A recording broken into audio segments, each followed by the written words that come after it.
नमस्कार, फिर पैसा बोलता है में आपका स्वागत है। मैं आनंद श्रीनिवासन। मार्केट गिरता जा रहा है, अभी 2 दिन के लिए ऊपर है लेकिन फिर नीचे जाएगा। मेरा ख्याल है कि मार्केट नीचे जाएगा अगले साल तक क्योंकि ब्याज बढ़ने की संभावना है। जब अमेरिका में ब्याज बढ़ता है तो भारत से पैसा बाहर जाएगा। पिछली 1 महीने से फॉरेन इंस्टीट्यूशनल इन्वेस्टर्स ने स्टॉक बेचकर बाहर पैसा ले जा रहे हैं। इससे जाहिर है कि स्टॉक का वैल्यूएशन कम होता जा रहा है और जाता रहेगा। इस समय में हम क्या-क्या शेयर्स लें? जब भी हम निफ्टी की बात करते हैं या स्टॉक मार्केट की बात करते हैं तो सब लोग फाइनेंशियल्स के बारे में बात करते हैं। फाइनेंशियल्स माने बैंक्स और एनबीएफसीज में। लेकिन जो बड़े-बड़े निजी बैंक हैं उनमें तो दाम बहुत ज़्यादा है, हमें खरीदे नहीं कर सकते हैं। जब हम बैंक को इवैल्यूएट करने की कोशिश करते हैं तो सबसे इम्पोर्टेंट पैरामीटर बुक वैल्यू होता है क्योंकि बुक वैल्यू ही बैंक का लोन बुक है। तो हमको ये बुक वैल्यू से ये पता होता है कि ये एक शहर में कितना एसेट बैंक का हो रहा है। तो अगर बुक वैल्यू के आसपास शेयर मिल जाएगा तो अच्छी सी बात है।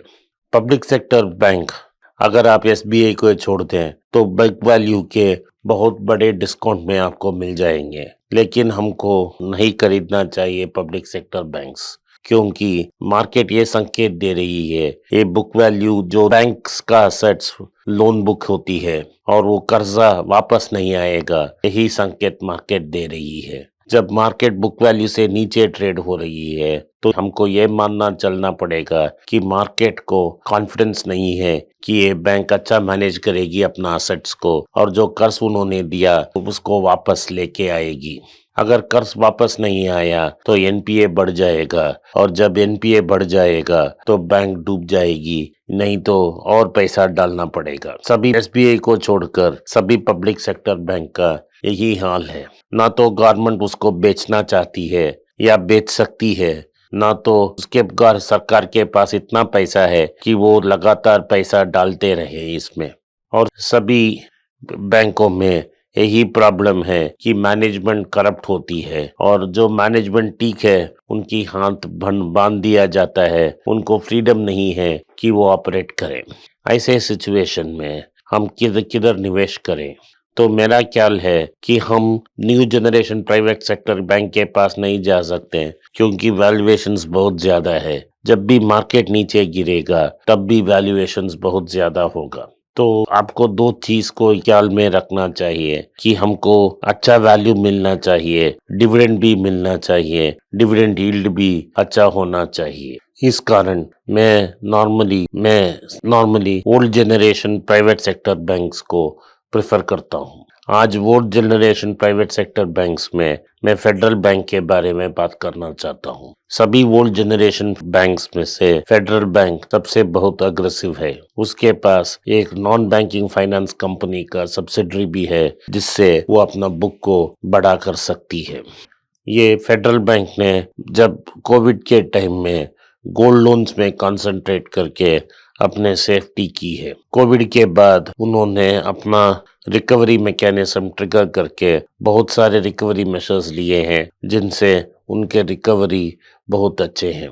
Federal bank Kerala based bank है, उनका मैनेजमेंट भी वेरी साउंड है, बहुत साउंड है और वो बहुत ईपीएस और प्रॉफिट्स को लगातार बढ़ रही है और वो मॉडर्न टेक्नोलॉजी अडॉप्ट करते हुए उन्होंने ऑनलाइन क्रेडिट कार्ड भी लॉन्च किया है। Old generation private sector banks बहुत सारे कंज्यूमर क्रेडिट नहीं देते हैं। मार्केट तो लोकलाइज रखता है और वो क्रेडिट कार्ड में बिजनेस में इतना इन्वेस्टमेंट नहीं किया है, लेकिन सभी बिजनेस से क्रेडिट कार्ड बिजनेस ही मोस्ट प्रॉफिटेबल है न्यू जनरेशन बैंक्स के लिए। और क्रेडिट कार्ड भी ऐसा एक प्रोडक्ट है जिसको हम हुक जैसा यूज कर नया कस्टमर पकड़ सकते हैं। फेडरल बैंक पुराने generation public private sector bank में एक ऐसा बैंक है जिसने क्रेडिट कार्ड इश्यू की है, यंग पॉपुलेशन को टारगेट की है। तो इसी कारण ये बैंक लगातार ग्रो करेगी और जब एक साइज के ऊपर बड़ा हो जाएगी या ये दूसरी दूसरी old generation private sector bank जो छोटे हैं उनको काकर मर्ज कर बड़ा हो जाएगी, नहीं तो 10 साल के बाद ये बैंक ही खुद मर्ज हो जाएगी एक बड़ी बैंक के साथ। इसका फाइनेंशियल्स बहुत अच्छे हैं। इनका P E ratio that is profits to earnings ratio लगभग 10 के अंदर है, जो इंडस्ट्री में 28.72 है। P E ratio normally private sector banks के लिए 28 टाइम्स अर्निंग्स है, लेकिन इस बैंक को 10 टाइम्स अर्निंग्स के कम मिल रही है। जब मार्केट गिरना शुरू किया तो पीक में ये मार्केट में 107 रुपया में था, तब थोड़ा एक्सपेंसिव था। इसका बुक वैल्यू लगभग 83 रुपया है।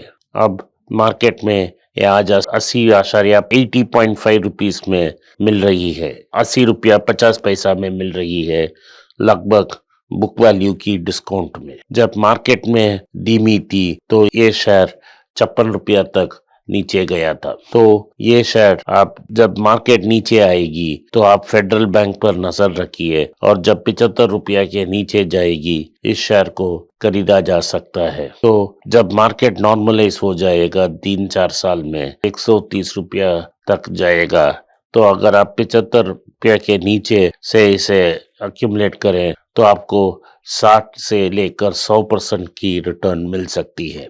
ये तो मेरा एनालिसिस है। मैं एक सेबी रजिस्टर्ड इन्वेस्टमेंट एडवाइजर नहीं हूँ, तो आप इसको इस पर निवेश करने के पहले अपने निजी पर्सनल एडवाइजर से सलाह लें और उसके बाद डिसीजन लें। नमस्कार, धन्यवाद, जय हिंद। नमस्कार, मेरा नाम आनंद श्रीनिवासन है और मैं एक पर्सनल फाइनेंस कंसल्टेंट हूँ। मैं 2 यूट्यूब चैनल चलाता हूँ पर्सनल फाइनेंस के बारे में। एक मनी पेज तमिल में है। मेरे बहुत से दोस्त बोले कि मैं हिंदी में एक चैनल शुरू करूं, तो मैंने एक पैसा बोलता है नाम का एक हिंदी चैनल शुरू किया है। मैं पर्सनल निवेश के बारे में ही बात करूंगा। आप उसको सब्सक्राइब करें, अपने दोस्तों को शेयर करें। अगर आप हिंदी नहीं जानते हैं तो पैसा करें, जो आपके दोस्त हिंदी जानते हैं उनको सब्सक्राइब करने के लिए आग्रह करें। धन्यवाद, नमस्कार।